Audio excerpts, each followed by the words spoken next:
Instant loan app का और sextortion का जो अंतिम एंगल है वो यही है कि न्यूड कंटेंट बनाकर उसको आपको हैरेस किया जाता है, ह्यूमिलिएट करने की कोशिश की जाती है जिससे आप डर जाएं और ब्लैकमेल होते रहें, जिससे कि मनी को एक्सटॉर्ट किया जा सके। डिजिटली जो फ्रॉड्स आजकल हो रहे हैं, सबसे कॉमन जो केसेस हैं वो किस तरह के आ रहे हैं? हाईएस्ट अमाउंट नहीं बट नंबर ऑफ केसेस, तो वो है सेक्सटोर्शन, जिसमें सबसे ज़्यादा अमाउंट विक्टिम का गया है वो है ट्रेडिंग फ्रॉड, इन्वेस्टमेंट फ्रॉड, जिसमें 10,000 करोड़ से ऊपर का 2024 में फ्रॉड हुआ है।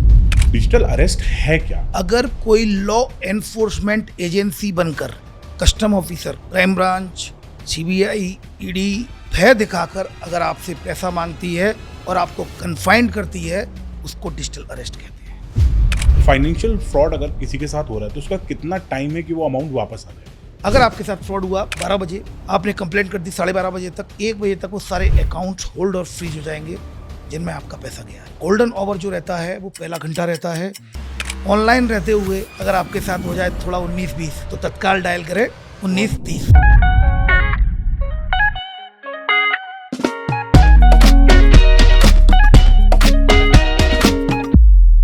कहते हैं परिवर्तन संसार का नियम है, लेकिन ये परिवर्तन क्राइम करने के तरीकों में भी देखने को मिल रहा है। बदलते दौर के साथ हम ऐसा नहीं कर सकते कि बिना डिजिटल हुए जिंदगी को बिता पाए, पर डिजिटल होना है तो फ्रॉड्स भी हो रहे हैं, और इन फ्रॉड्स के बारे में जानकारी और बचाव, इन दोनों की आज इस पॉडकास्ट में हम बात करने वाले हैं।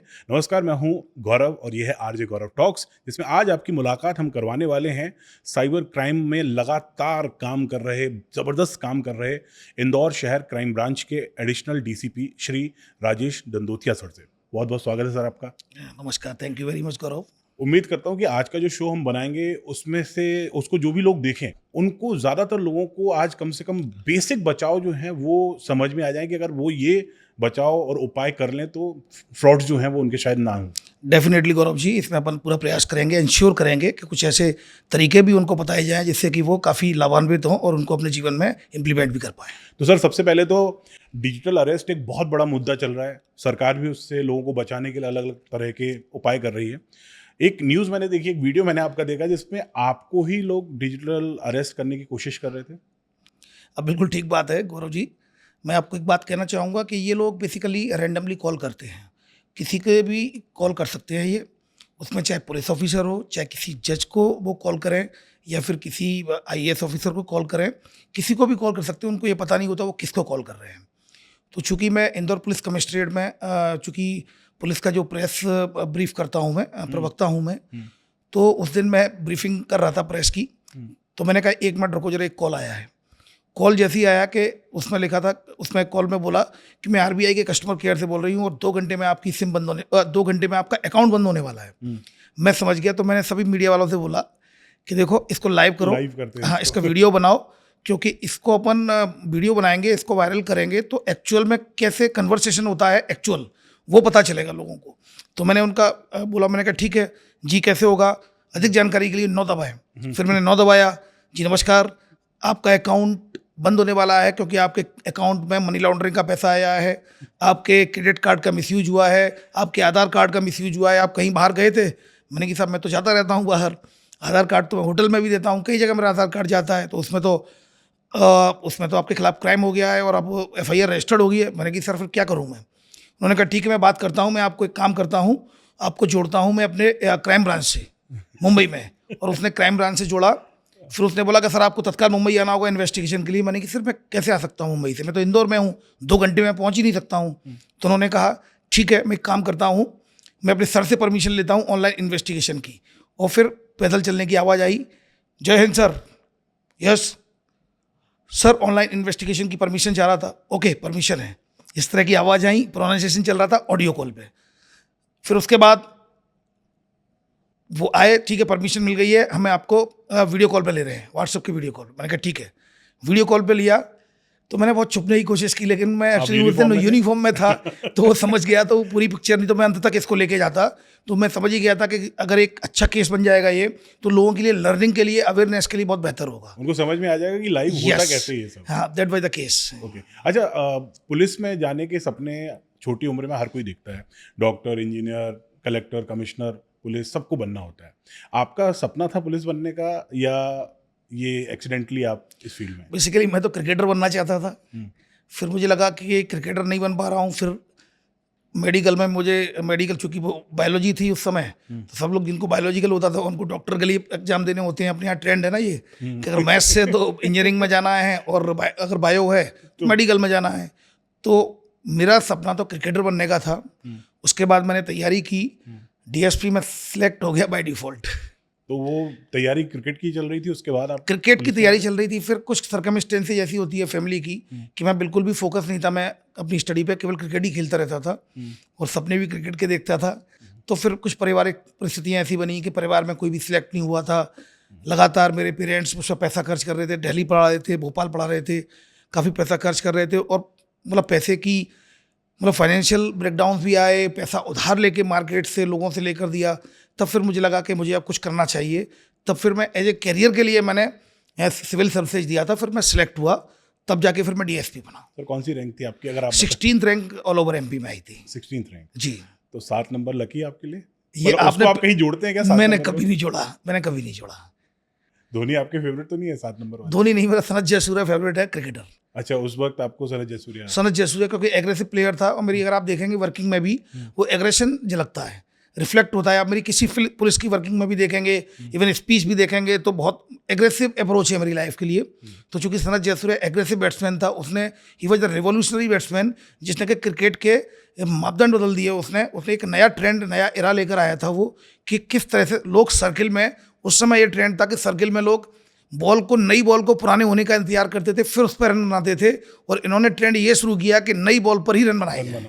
उसके बाद वीरेंद्र सहवाग ने कोशिश फिर करी। उसके बाद तो लगातार ये ट्रेंड बन गया, और आजकल तो लोग यही सोचते हैं कि सबसे पहले सर्किल में जितने रन आ जाएंगे उतना ही बेहतर है, जितना शुरुआत में आप रन बना लेते जी। हैं। अच्छा, अब आपके स्कूलिंग की थोड़ी सी बात करते हैं। स्कूल में जैसा आपने बताया कि पढ़ाई में आपको कोई खास रुझान नहीं था, लेकिन जी। उसके बाद आप पुलिस में आए, तो वो तो सर्कमस्टेंसेस ऐसे बने कि आपने उसको एज अ करियर चुना। लेकिन उसके पीछे की कोई ऐसी स्टोरी जो आपको लगता हो कि उससे भी आपको फ्यूल मिला आपके सपनों के लिए, आपकी लाइफ में आगे बढ़ने के लिए? एक इवेंट है गौरव जी जिसको मैं याद करता हूँ। और क्या मेरे पेरेंट्स थे, वो चाहते थे कि मैं सिंधिया स्कूल में पढ़ूँ। ग्वालियर में? हाँ, ग्वालियर में सिंधिया स्कूल है, फोर्ट पे था, बड़ा प्रेस्टिजियस माना जाता था। और फाइनेंशियल स्थिति भी ठीक नहीं थी, बट पता नहीं क्यों मेरी इच्छा थी और पिता की भी बहुत इच्छा थी। उन्होंने सोचा मैं कुछ भी करूँगा पर अपने बच्चे को सिंधिया स्कूल में पढ़ाऊँगा। तो 2 महीने तक काफ़ी कोशिश की एडमिशन के लिए, लेकिन एडमिशन हो नहीं पाया अनफॉर्चुनेटली। मैं संभवतः मैं उस समय एबल नहीं रहा हूँगा, योग्य नहीं रहा हूँगा एडमिशन के, तो एडमिशन नहीं हो पाया। फिर उसके बाद कुछ समय बाद जब मैं एडिशनल एसपी ग्वालियर बन के गया, अभी 2 साल पहले की बात है, 2023 में 15 अगस्त को मुझे चीफ गेस्ट बनाया गया था। उस स्कूल की स्पीच में मैंने ये बोला कि आज से 25 साल पहले एक लड़का अपने पेरेंट्स के साथ यहाँ सिंधिया स्कूल में एडमिशन के लिए आता था, आज वो व्यक्ति आपके सामने खड़ा हुआ है। मैंने उसी दिन सोचा था कि प्रकृति में अगर आप किसी भी चीज़ के लिए लगातार मेहनत करते हो, कोशिश करते हो, तो वो सपना आपका कभी ना कभी पूरा होता ही है। और ये मैं हमेशा बच्चों के, जब भी कोचिंग्स में जाता हूँ, स्कूल्स में जाता हूँ, जब भी कोई मोटिवेशनल स्पीक होती है, तो मैं उनको ये इंसिडेंट ज़रूर बताता हूँ और उनसे ये बोलता हूँ कि आप अगर गुड एंड राइट इंटेंशन से अगर हार्डवर्क करते हैं तो वो कभी जाया नहीं जाता, वो किसी ना किसी रूप में आपको मिलेगा। और उसी दिन प्रिंसिपल सर ने सिंधिया स्कूल के ये बोला था, now you are the family member of Scindia school family. और उसके बाद मुझे कई इवेंट्स में उनके द्वारा मुझे बुलाया गया। तो जहाँ आपको पढ़ना था, जहाँ पढ़ना आपका ड्रीम था, वो आप चीफ गेस्ट बन गए। वहाँ मैं चीफ गेस्ट भी बन गया। उसके बाद मैंने वहाँ पढ़ाया भी, मैं 2 सेशन भी लेके आया हूँ सिंधिया स्कूल में, सिंधिया बॉयज स्कूल में और सिंधिया गर्ल्स स्कूल में।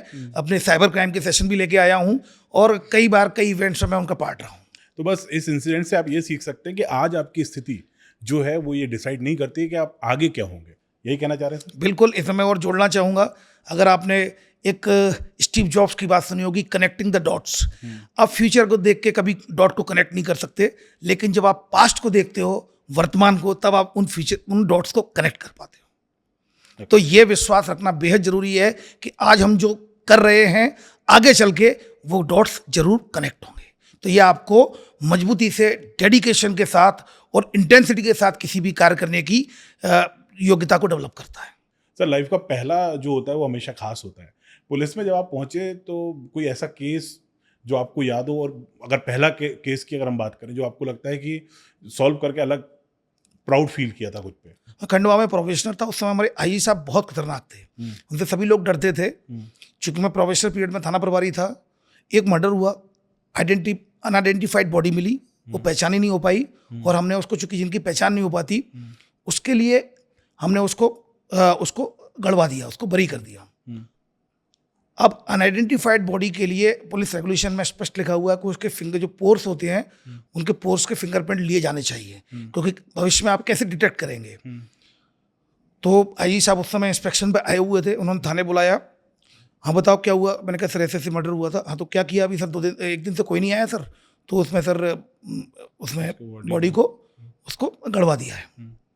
ठीक है, और फिंगरप्रिंट लिए? मैंने कहा सर नहीं। फिर मुझे बोला, चूंकि मुझे कुछ नहीं बोला, और जो हमारे यहाँ, चूंकि मैं प्रोफेशनल था पीरियड पर, लेकिन जो सबसे ज़्यादा सीनियर था थाने पे, कि ये तो ठीक है अभी सीख रहा है, तुम क्या कर रहे थे? तुम क्या कर रहे थे? तुम्हें पता नहीं है क्या कि अनजान, अगर अनआइडेंटिफाइड डेड बॉडी होती है तो उसके फिंगरप्रिंट्स लेने चाहिए, पोर्स के जो प्रिंट्स लेने चाहिए, तुमने क्यों नहीं लिए? मैं तुम्हें सस्पेंड करता हूँ।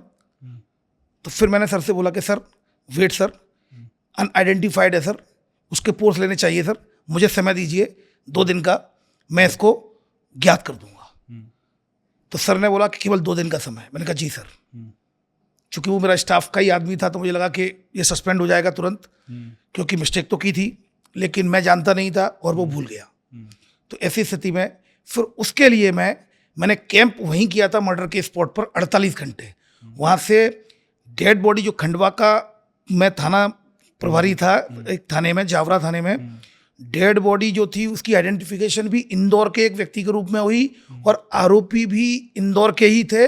उसका केवल कोई लेना देना नहीं था, वो तो यहाँ आए थे, एक होटल पे ढाबे के पीछे मर्डर हुआ था, वहाँ खाना खाया और मर्डर कर दिया था, और कुछ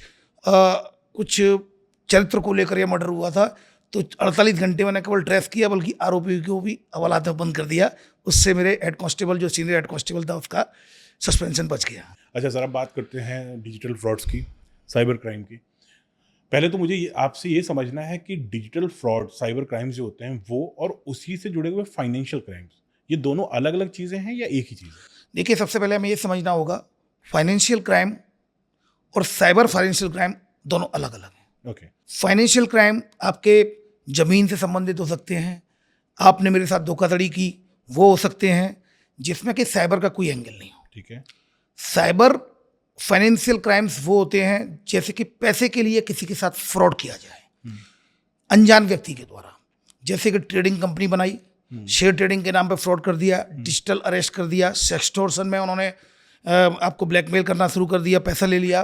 तो ये ये फाइनेंशियल क्राइम्स होते हैं। और फाइनेंशियल क्राइम जैसे किसी ने अमानत में खयानत कर दी, किसी ने, कोई अकाउंटेंट है, उसने अपने मालिक के उसके साथ फ्रॉड कर दिया, तो वो एक फाइनेंशियल फ्रॉड होता है, वो एक अलग होता है। और साइबर फाइनेंशियल फ्रॉड अलग होता है। ओके। अच्छा, डिजिटली जो फ्रॉड्स आजकल हो रहे हैं, उनमें अगर सबसे बेसिक, सबसे कॉमन जो केसेस हैं वो कौन से, किस तरह के आ रहे हैं? देखिए, सबसे जो, अगर आपको बात बताऊं मैं, 2024 में सबसे ज़्यादा केस, नंबर ऑफ केसेस की बात बताऊं, not amount involved, highest amount नहीं, बट नंबर ऑफ केसेस, तो वो है सेक्सटॉर्शन। और अगर मैं अमाउंट इन्वॉल्व है कि जिसमें सबसे ज़्यादा अमाउंट विक्टिम का गया है, वो है ट्रेडिंग फ्रॉड, इन्वेस्टमेंट फ्रॉड, जिसमें 10,000 करोड़ से ऊपर का 2024 में फ्रॉड हुआ है। तो ये सबसे ज़्यादा हाईएस्ट जो कॉमन तरीके, हाँ, कॉमन तरीके हैं। डिजिटल अरेस्ट है जो सबसे ज़्यादा 2024 में जो 3rd रैंक पे रहा, जिसमें सबसे ज़्यादा फ्रॉड हुए हैं डिजिटल अरेस्ट में, क्योंकि अमाउंट इसमें भी काफ़ी ज़्यादा जाता है। और उसके अलावा फिर परिचित बनकर भी है, और फिर जो कॉल्स आते हैं, इम्पर्सोनेशंस कॉल वाले फ्रॉड भी हैं। और आपके इस तरह से जो क्रेडिट कार्ड के फ्रॉड है, KYC अपडेट करने वाले, तो इस तरह के फ्रॉड ज़्यादा हुए हैं। ओके। तो कई तरीके हैं जिनसे आपके साथ फ्रॉड हो सकते हैं, लेकिन उनसे बचना कैसे, इनकी बात आज हम करने वाले हैं। इनके उपाय की भी बात करेंगे, साथ ही एक्शंस की भी बात करेंगे कि अगर आपके साथ ऐसी कोई घटना घट रही है तो तुरंत आपको क्या कदम उठाने हैं। जैसे आपने बताया कि सबसे ज़्यादा पैसा, तो अमाउंट की अगर हम बात करें, वो डिजिटल फ्रॉड में इन्वेस्टमेंट फ्रॉड्स को लेके देखने को गया है। किस तरह से ये फ्रॉड्स होता है, और इनका तरीका, सबसे शुरुआती तरीका क्या है, मतलब उसमें कैसे पता कर सकते हैं कि ये इन्वेस्टमेंट फ्रॉड है? देखिए, इसमें 3 तरह के फ्रॉड, 3 तरह के पैटर्न है इसमें। इन्वेस्टमेंट, अगर शेयर ट्रेडिंग के नाम पर अगर फ्रॉड की बात करें, पहला ट्रेंड ये है कि सोशल मीडिया पे विज्ञापन आते हैं, या सोशल मीडिया पे कोई फ्रेंड मिलता है तो आपको मैसेज भेजता है, विज्ञापन आते हैं कि 100% मुनाफे की गारंटी, आप इस वेबसाइट को देखिए, आप जाइए, क्लिक करिए और आपको 100% मुनाफा होगा, आपको 3 दिन में आपको रिजल्ट मिल जाएंगे और हमारे पास ऐसी टिप्स हैं। तो इस तरह के लुभावने ऑफर्स होते हैं जो सोशल मीडिया पर विज्ञापन के जरिए, एक तो वो फ्रॉड होता है। दूसरा, आप देखते होंगे कई बार आप उठते हैं सुबह, कई बार आप पाते हैं कि आपके मोबाइल में एक व्हाट्सएप ग्रुप है जो कि अननोन है, आप उसके मेंबर हैं और आप उसमें से किसी व्यक्ति को नहीं जानते हैं, लेकिन उसमें ट्रेडिंग चल रही है, ट्रेनिंग चल रही है, बता रहे हैं मैंने इतने पा लिए, हाँ मैंने, और लोग उसमें करते रहते हैं, अच्छा थैंक यू वेरी मच, आपकी टिप्स काम आई, हमें इतना मिल गया। तो उसमें फिर व्यक्ति धीमे धीमे वॉच करता रहता है, वॉच करने के बाद फिर उसमें ट्रैप हो जाता है, उसको लगता है चलो मैं भी देखता हूँ क्योंकि ट्रेडिंग करना होगा। ऐसे लगभग 25 केसेज मेरे पास आए हैं जिनको मात्र अननोन व्हाट्सएप ग्रुप में मेंबर बना लिया। तीसरा है पीएम, पर्सनल मैसेज व्हाट्सएप पे या टेलीग्राम पे पर्सनल मैसेज किया जाता है कि we are trading, I am दिया, आई एम आरू भट्ट और मैं इस तरह ट्रेडिंग का काम करती हूँ, अगर आपको इन्वेस्ट करना है तो लोग उसमें कैरिड अवे हो जाते हैं। अभी एक डॉक्टर का केस आया जो इंदौर में 3 करोड़ 8 लाख का उनके साथ फ्रॉड हुआ है, जिसमें हमने अभी कुछ दिनों पहले आरोपी पकड़े हैं, जो इसकी प्रेस कॉन्फ्रेंस की थी, पेपर में भी आया है। ये शेयर ट्रेडिंग फ्रॉड है, एक डॉक्टर के साथ हुआ था, 3 करोड़ 8 लाख। इनके पास साथ भी पहले फेसबुक से एक मैसेज आया, फेसबुक मैसेज के बाद व्हाट्सएप पे मैसेज आया, फिर लिंक आई और फिर उसमें ट्रैप होते चले गए, उनके साथ 3 करोड़ 8 लाख का फ्रॉड। सर आपको क्या लगता है उसमें की पॉइंट क्या है, वो लिंक पे क्लिक करना या शुरुआत ही गलत हो गई थी? की पॉइंट ये है कि जब भी आपको कोई ल्यूक्रेटिव ऑफर्स मिलते हैं, ये बेसिकली अगर आप देखेंगे साइबर फ्रॉड में, तो ये आपके अंदर जो वीकनेस है उसको एक्सप्लोर कर रहे हैं, आपके अंदर कमजोरी है, आपके अंदर अगर लालच आ गया है तो आप ये मान के चलिए कहीं ना कहीं ट्रैप होंगे। पहले के समय में आप अगर देखेंगे, हमें लालच होता था 1 रुपये के 3 रुपये, चिटफंड कंपनियां 1 के 3 गुना करने के चक्कर में लोगों का पैसा लेके भाग गई। ये डिजिटलाइज्ड फॉर्मेट चिटफंड कंपनियों के, और ये कहीं ना कहीं हमारी एक वीकनेस है जो आगे आ रही है। हम बिना वेरिफिकेशन के, आज आप ये सोचिए, आज आप कहीं भी किसी व्यक्ति को, आज आपका कोई मित्र आता है, आप पूरी बात समझोगे तब जाके उस पर इन्वेस्टमेंट करने की कोशिश करोगे, वो भी बहुत पैसा आसानी से नहीं दोगे तुम उसको। लेकिन तुम ना वेबसाइट के बारे में मालूम आपको, ना उस अनजान पर्सन के बारे में आपको मालूम, और आप उस पर लाखों करोड़ों खर्च कर रहे हो। इट मीन्स अकेलेपन में आपकी जो वीकनेस होती है, जो आपकी कमजोरी होती है, वो बाहर आती है। तो इसमें लोग गलतियां कर रहे हैं। ट्रेडिंग में फ्रॉड इसलिए हो रहा है कि आप ट्रेडिंग की जो वेबसाइट है, आप वेबसाइट को वेरीफाई नहीं कर रहे हैं, नाम से मिलती जुलती हो सकती है, सपोज टू बी उसमें इन्फोसिस लिखा हुआ है, इन्फोसिस SYS, बीच का एक वर्ड गायब होगा और आपको लगेगा कोई दिक्कत नहीं है, एक कैपिटल गायब होगा, तो कैपिटल लेटर गायब होगा, कुछ भी एक लेटर गायब होगा, आपको ऐसा लगेगा कि वो वैसी सेम है, क्योंकि जल्दीबाजी में हम रहते हैं। दूसरा क्या होता है, ये वेबसाइट फेक होती हैं, आपको इनको पहले चेक करना चाहिए सेबी से रजिस्ट्रेशन है या नहीं। सेबी से रजिस्ट्रेशन चेक करने के लिए www.sebi.gov.in के आप वेबसाइट पर जाएंगे, उसको वेरीफाइड करेंगे। कई ऐसी वेबसाइट्स हैं जैसे virustotal.com, उसमें more than 50 anti virus software हैं, जिनमें अगर आप उन वेबसाइट को लिंक को डालेंगे, URL को डालेंगे, तो वो स्कैन करके बता देगा ये फेक वेबसाइट है या नहीं। उसके अलावा whoisdomain.com में आप जाएंगे तो उसका डोमेन कब का बना हुआ है, वो कंपनी क्लेम कर रही हो कि हम 10 साल से पुरानी कंपनी है सर, और आप जैसे ही whoisdomain.com में जाएंगे तो पता चला कि वो 6 महीने पहले कंपनी बनी है। हम सारा फोकस उस अमाउंट पर करते हैं कि जो हमें मिलने वाला है, जब हम लक्ष्य पर फोकस करते हैं, प्रोसेस पर फोकस नहीं करते। मैं इस पॉडकास्ट के माध्यम से न केवल ट्रेडर्स को बल्कि स्टूडेंट्स को भी ये कहना चाहूँगा, अगर मुझे गोल है मेरा कि मुझे IAS बनना है, अगर मेरा गोल है कि मुझे IPS बनना है, तो उस गोल पर फोकस ना करते हुए उस प्रोसेस पर फोकस करें। जब प्रोसेस पर आप फोकस करेंगे तो आप डिस्ट्रैक्ट नहीं होंगे। वही problem in share trading fraud में होती है, उनका फोकस उस गोल पर चला जाता है कि मेरा अमाउंट इतना बढ़ रहा है, मुझे पैसा इतना मिलेगा, और प्रोसेस पर उसका ध्यान नहीं होता, जबकि उसे राइट प्रोसेस फॉलो करनी होगी। राइट प्रोसेस वो होती है कि we have to spend money, we have to invest money on right website, right link, right person, right company, that is the point. और इसके साथ ही मैं तो कहूँगा कि अगर इतना कुछ याद नहीं भी आ रहा उस समय, तो अक्षय कुमार की हेरा फेरी फिल्म को याद कर लेना। 21 दिन में पैसा डबल हो रहे थे उनके, पर वो नहीं हो पाए। ऐसे ही फ्रॉड्स आपके आसपास चारों तरफ चल रहे हैं। और जैसा सर ने बोला कि अगर आप प्रोसेस पे ध्यान देंगे, अमाउंट पे ध्यान नहीं देंगे, तो हो सकता है आप शिकार बनने से बच जाए। सर, डिजिटल अरेस्ट की आजकल बहुत बात होती है। आप अभी किसी को फ़ोन लगाएं तो सरकार भी उसमें एक मैसेज डाल रही है कि अपनी पहचान बदल कर अगर कोई आपको फ़ोन कर रहा है तो वो डिजिटल अरेस्ट हो सकता है। पुलिस आपसे ऑनलाइन पूछताछ नहीं करती है। डिजिटल अरेस्ट है क्या? उसको एक लाइन में कैसे समझ सकते हैं कि ये डिजिटल एक लाइन अरेस्ट में डिजिटल अरेस्ट की मैं परिभाषा बताता हूं। अगर कोई लॉ एनफोर्समेंट एजेंसी बनकर सीबीआई, ईडी, क्राइम ब्रांच या कस्टम ऑफिसर, कोई लॉ एनफोर्समेंट एजेंसी बनकर भय दिखाकर अगर आपसे पैसा मांगती है और आपको कन्फाइंड करती है, उसको डिजिटल अरेस्ट कहते हैं। फॉर एग्जाम्पल, आप वीडियो कॉल पर आ जाइए, आपको ऑनलाइन इन्वेस्टिगेशन में सहयोग करना होगा। आपका एक पार्सल है जिसमें ड्रग निकला था, आपके मोबाइल जो सिम बंद होने वाली है 2 घंटे में क्योंकि आपकी सिम से इलीगल एक्टिविटीज हुई है, आपके अकाउंट में मनी लॉन्ड्रिंग का पैसा आया है, आप ऑनलाइन इन्वेस्टिगेशन पर आइए तो या तो स्काइप वीडियो कॉल पे ले लेंगे या व्हाट्सअप वीडियो कॉल पे ले लेंगे और उसके बाद बोलेंगे आप घर का गेट बंद कर दीजिए, खिड़की बंद कर दीजिए, कमरे के सारे दरवाजे बंद कर दीजिए, वॉशरूम भी नहीं जाएंगे, खाना भी नहीं खाएंगे, आप वीडियो कॉल को भी नहीं काटेंगे, यू आर डिजिटली अरेस्ट। जबकि डिजिटल अरेस्ट नाम का वर्ड कानून में है ही नहीं, ना वीएनएस में ना वीएनएसएस में, किसी भी कानून में डिजिटल अरेस्ट नाम का वर्ड नहीं है। कोई भी लॉ एनफोर्समेंट एजेंसी आपसे पैसा नहीं मांगती है। अगर पैसा मांगती है तो इसका मतलब ये फ्रॉड है। कोई भी लॉ एनफोर्समेंट एजेंसी बिना विधिक प्रक्रिया के, एक प्रोसेस होता है जो कानून में वर्णित है, बिना प्रक्रिया के कोई भी कार्रवाई नहीं कर सकती है, उसको प्रोसेस फॉलो करना होता है। कोई भी लॉ एनफोर्समेंट एजेंसी व्हाट्सएप के नंबरों से और बाहर के नंबरों से आपको कॉल नहीं करेगी। अगर ऐसा करती है तो आप ये मान के चलिए ये लोग फ्रॉडस्टर हैं। अच्छा सर, इसमें एक चीज़ ये भी सही है क्या कि पुलिस कभी वीडियो कॉल पे पूछताछ नहीं करती है? बिल्कुल नहीं करती है। बहुत सर्टेन सर्कमस्टेंसेज पे आपको नोटिस दिए जाएंगे। कोई व्यक्ति आने में सक्षम नहीं है, कोई व्यक्ति अगर एजेड है, सीनियर सिटीजन है, कोई महिला है, अगर उसको आने में कोई परेशानी हो, कोई बीमार है, तो उसकी ऑनलाइन इन्वेस्टिगेशन में हम उससे स्टेटमेंट ले सकते हैं। बट दूसरी ओर अगर मेरे अकाउंट में मनी लॉन्ड्रिंग का पैसा आया है और मेरी नॉलेज में नहीं है, आई एम नॉट कल्प्रिट। अगर मेरी सिम का, मेरे नाम से कोई सिम निकाली गई हो, उसका इस्तेमाल किया गया हो, मेरे आधार कार्ड का इस्तेमाल किया हो, मेरे डॉक्यूमेंट्स का इस्तेमाल किया गया हो, तो मेरे डॉक्यूमेंट्स तो आधार कार्ड है, मेरी मार्कशीट्स हैं, मेरी कई चीज़ें आपको डिजिटली कई प्लेटफॉर्म पर मिल जाएंगी। तो ऐसी स्थिति में आई एम नॉट रेस्पॉन्सिबल अगर मैंने कोई काम नहीं किया है।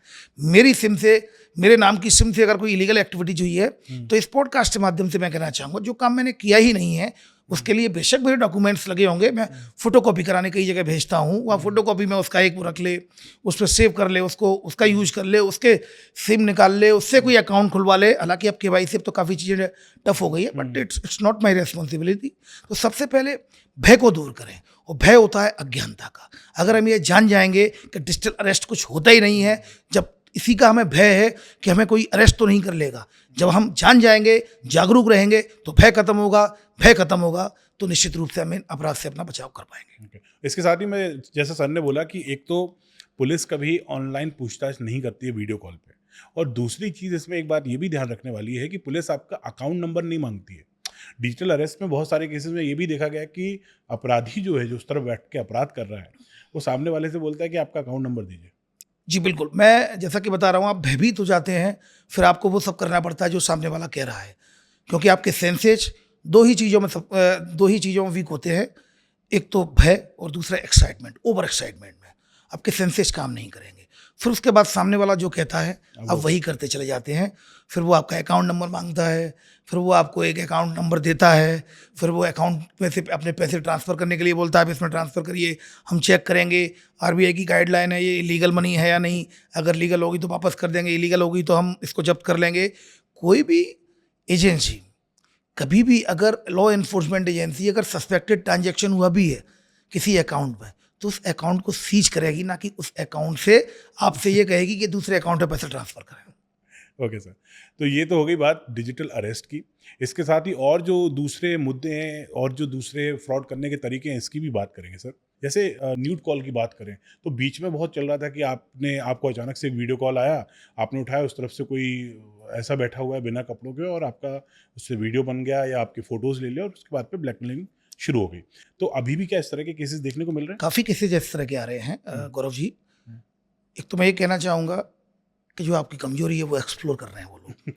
कोई अननोन लड़की आपको व्हाट्सएप पे या फेसबुक पे या कुछ सोशल मीडिया प्लेटफॉर्म पर आपको पीएम करती है, पर्सनल मैसेज करती है, और उसमें हाई का मैसेज भेजती है आप देखते हैं कि डीपी पे सुंदर है, प्रोफाइल सुंदर बनी हुई है, लड़की सुंदर दिख रही है, तो आप उसको हलो करने लगते हैं।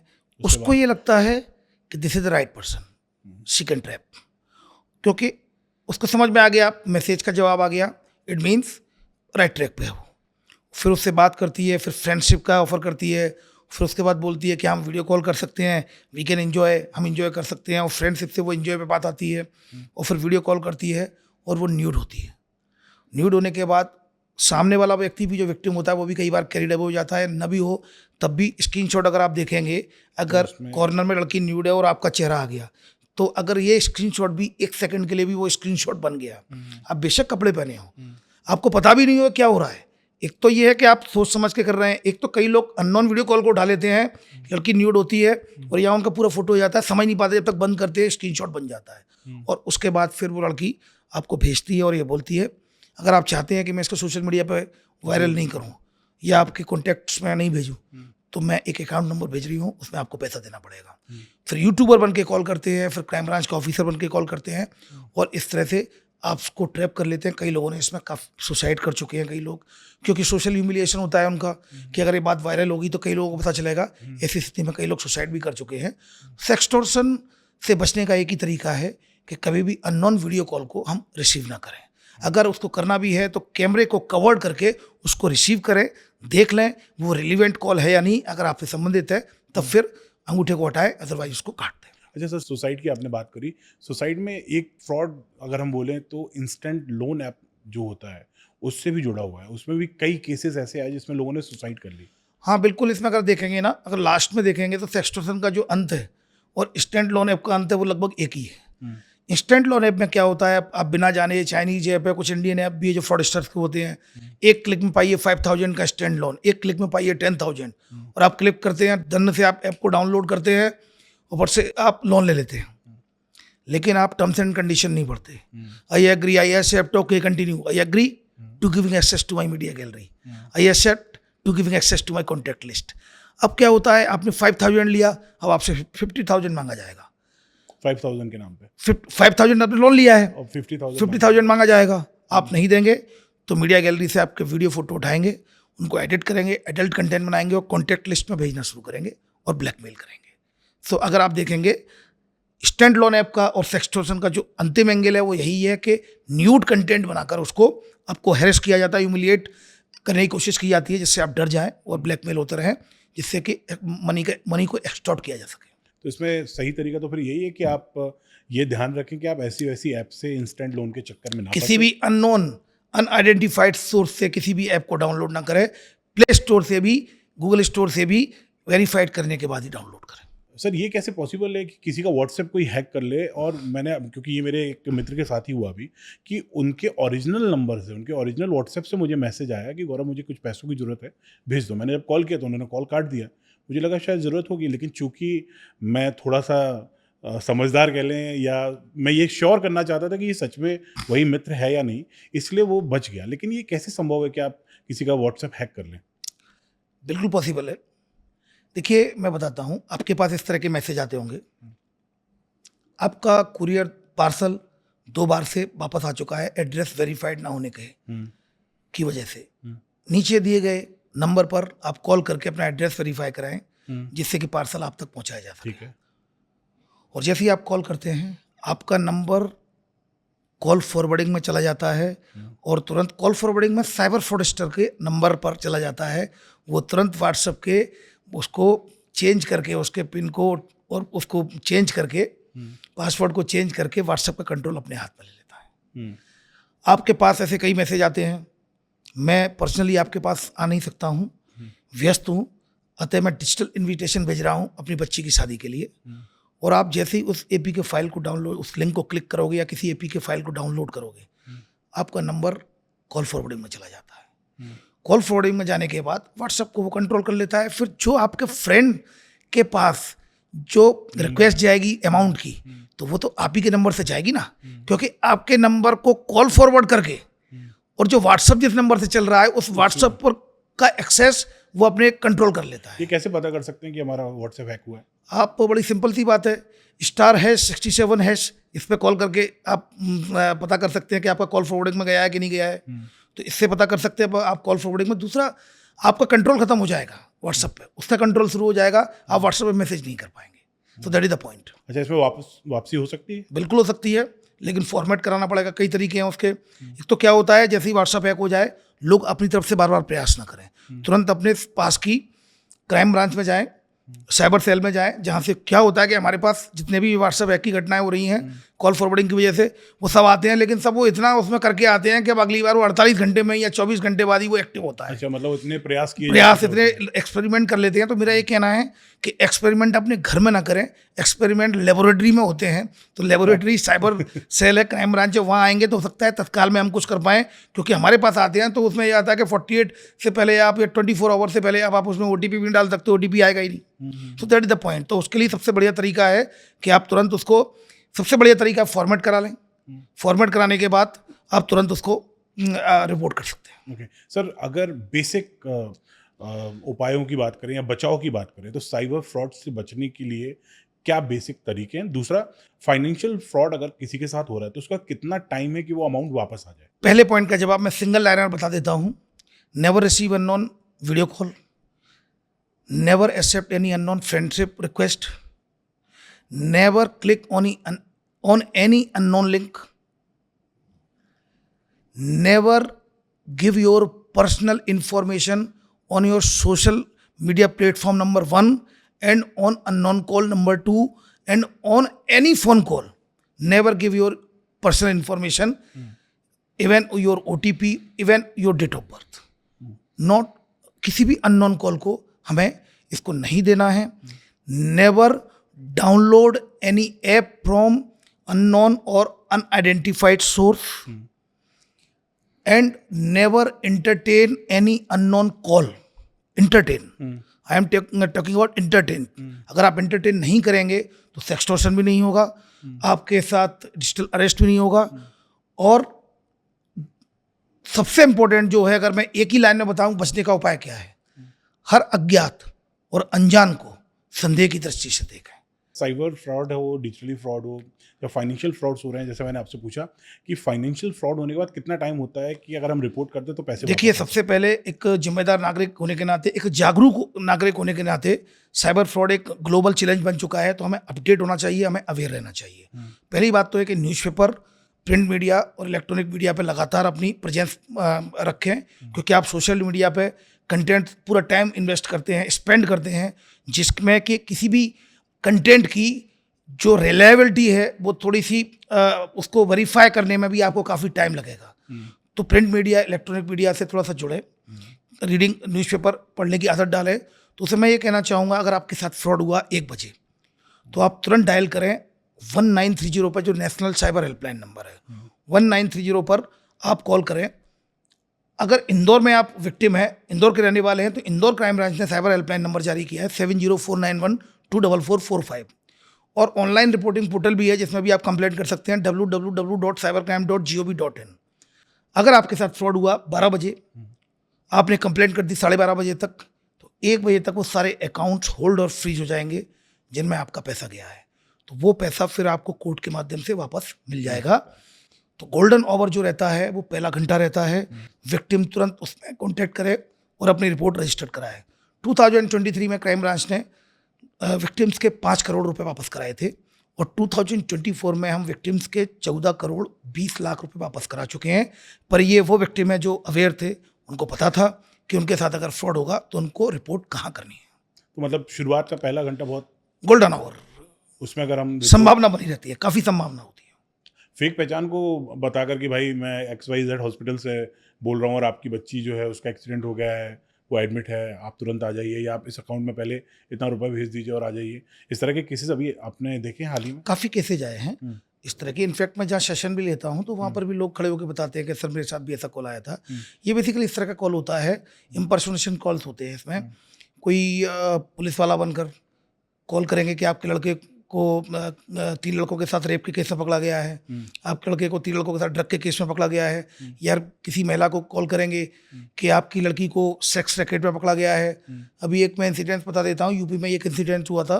एक टीचर पर जो स्कूल में पढ़ा रही थी, वो टीचर के पास कॉल गया कि आपकी लड़की को सेक्स रैकेट में पकड़ा गया है, तो वो बेचारी घबरा गई और वो उसको बियर नहीं कर पाई, उनको अटैक आ गया, वो एक्सपायर हो गई। तो इस तरह के कॉल आते हैं, तो आप इसमें घबराएं नहीं। ये लोग आपको इतनी जल्दी जल्दी करते हैं क्योंकि जल्दी ही आपको वो ट्रैप कर पाएंगे, क्योंकि अगर उन्होंने समय दे दिया, अगर आपको समय मिल गया, तो आप सोचने समझने की शक्ति आपकी वापस आ जाएगी। और उनके लिए वही गोल्डन आवर। यस, वही गोल्डन आवर उनके लिए भी है।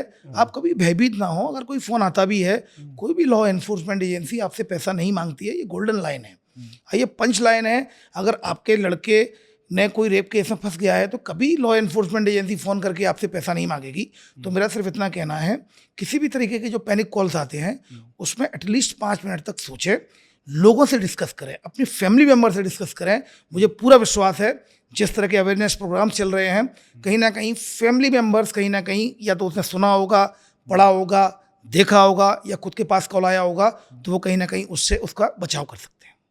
जाते जाते 2 चीज़ों पे और बात करते हैं। एक, आपकी अब तक की लाइफ में अगर आप देखें तो आपकी सबसे बड़ी लर्निंग क्या है? Prevention is better than cure, और अवेयरनेस से बेहतर विकल्प नहीं हो सकता इफेक्टिव मेजर्स किसी भी प्रॉब्लम को सॉल्व करने के लिए। तो मुझे लगता है कि साइबर क्राइम को भी कंट्रोल करने के लिए अवेयरनेस से बेहतर इफेक्टिव टूल कोई नहीं है। ओके। दूसरा मेरा आपसे जाते हुए सवाल, सबसे बेसिक क्या है अगर किसी भी तरह का फ्रॉड किसी के साथ हो रहा है तो वो क्या करे? बुद्धिमान व्यक्ति वही होता है जब उसके लिए तय हो जाए कि उसका डैमेज होना निश्चित है। तो बुद्धिमान वो होता है कि वो फिर ये तय करे कि मिनिमम डैमेज कैसे होगा, इस डैमेज को कंट्रोल कैसे किया जाए। तो जैसा कि मैंने बताया, 1930 it is the effective tool. Panic होने की जरूरत नहीं है, क्योंकि जो हो चुका है उसको आप रिवर्ट नहीं कर सकते हो, लेकिन उस प्रेजेंट सिचुएशन में आप उस डैमेज को मिनिमाइज कर सकते हो। क्योंकि जैसे ही आप पैनिक में आओगे, तनाव में आओगे, आपकी सोचने समझने की शक्ति पे, कंस्ट्रक्टिव वर्क पर, पॉजिटिविटी पे फर्क पड़ेगा और आप डिमोरलाइज हो जाओगे, तो कोई एक्ट नहीं कर पाओगे। सबसे पहले तुरंत आपको एक काम करना है, मैं एक लाइन में बता देता हूं, जैसा आपने पूछा है।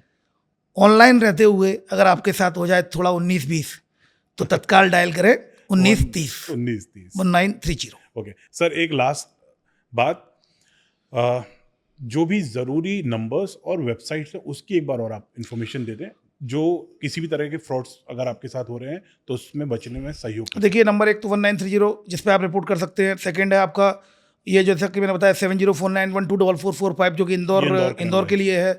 www.cybercrime.gov.in ये NCRP का पोर्टल है, इस पर भी रिपोर्ट कर सकते हैं आप। इसके अलावा CEIR है, जो कि एक पोर्टल है CEIR, जिसमें कि अगर आपका मोबाइल लॉस्ट होता है तो उसमें आप कंप्लेंट कर सकते हैं। इसके अलावा KYM है, नो योर मोबाइल, ये भी एक पोर्टल है। इसमें भी अगर आप जाके अपना अगर IMEI रजिस्टर्ड कराएंगे, किसी का भी कोई अगर आप मोबाइल खरीदते हैं सेकेंड हैंड, और आप अगर उसमें अपनी IMEI डालेंगे उस मोबाइल की, तो आप पता चल जाएगा कि इंडिया में कहीं भी इसके फ्रॉड में है या किसी केस में तो नहीं है, तो इसको भी उपयोग कर सकते हैं। इसके अलावा अगर आपके पास अननोन कॉल आया है, फ्रॉड करने की कोशिश की है, लेकिन वो फ्रॉड कर नहीं पाया है, तो जो नंबर है उसकी नंबर की रिपोर्ट आप चच्छू पोर्टल पर कर सकते हैं ऑनलाइन। क्या नाम है? चच्छू पोर्टल पर आप सस्पेक्टेड एक्टिविटीज को आप रिपोर्ट कर सकते हैं। तो वहाँ एक डाटाबेस तैयार होता है, जिसमें कि 5 बार से अधिक अगर एक नंबर की कंप्लेंट आ गई है तो उसको वहाँ से ब्लॉक हो जाएगा। तो आप भी डिजिटल कॉप के रूप में मदद कर सकते हैं, क्योंकि अगर आपके साथ प्रयास किया गया है तो आप उसकी अगर रिपोर्ट उस पोर्टल पर करेंगे तो कहीं ना कहीं एक डाटा डेवलप होगा, और जो डाटा के आधार पर साइबर फ्रॉडस्टर के मोबाइल्स को भी और IMEI को भी ब्लॉक किया जाएगा। ओके। लगभग 300 से भी ज़्यादा तरीके हैं अब तक जो पुलिस ने नोटिस किए हैं जिसके ज़रिए डिजिटल फ्रॉड्स हमारे साथ होते हैं। हो सकता है कि जब तक आप ये वीडियो देखें या जब आप देख रहे हो वीडियो, तब तक स्कैमर्स कोई एक और नया तरीका ईजाद कर ले, क्योंकि उनका काम है अपराध करना और अपराध करने की कोशिश करना, लेकिन हमारा और पुलिस का काम है इसको होने से रोकना। आप अगर थोड़ा सा समय दें, unknown links, unknown calls, video calls, इन सबसे बचें, इनको समझें, तो हो सकता है कि आपका नुकसान ना हो। साथ ही जो जानकारी आज हमने आपको दी है, जो 1930 नंबर हो या फिर पोर्टल्स हो, इनके ज़रिए भी आप साइबर फ्रॉड से बच सकते हैं, उनकी रिपोर्ट वहाँ पे कर सकते हैं। उम्मीद करता हूँ कि आज के पॉडकास्ट में जो जानकारियाँ आपको मिली हैं, इसके ज़रिए आप किसी भी डिजिटल साइबर फ्रॉड के शिकार नहीं होंगे। इतना तो मैं उम्मीद करता हूँ। बहुत बहुत धन्यवाद सर आपके समय और आपकी जानकारी के लिए। Thank you Gaurav ji, thank you very much. आज के शो में इतना ही। बहुत जल्द आपसे एक नए शो में मुलाकात होगी, एक नए पॉडकास्ट में मुलाकात होगी। तब तक देखते रहिए और जुड़िए हमारे सोशल मीडिया आइकॉन से। Thank you so much.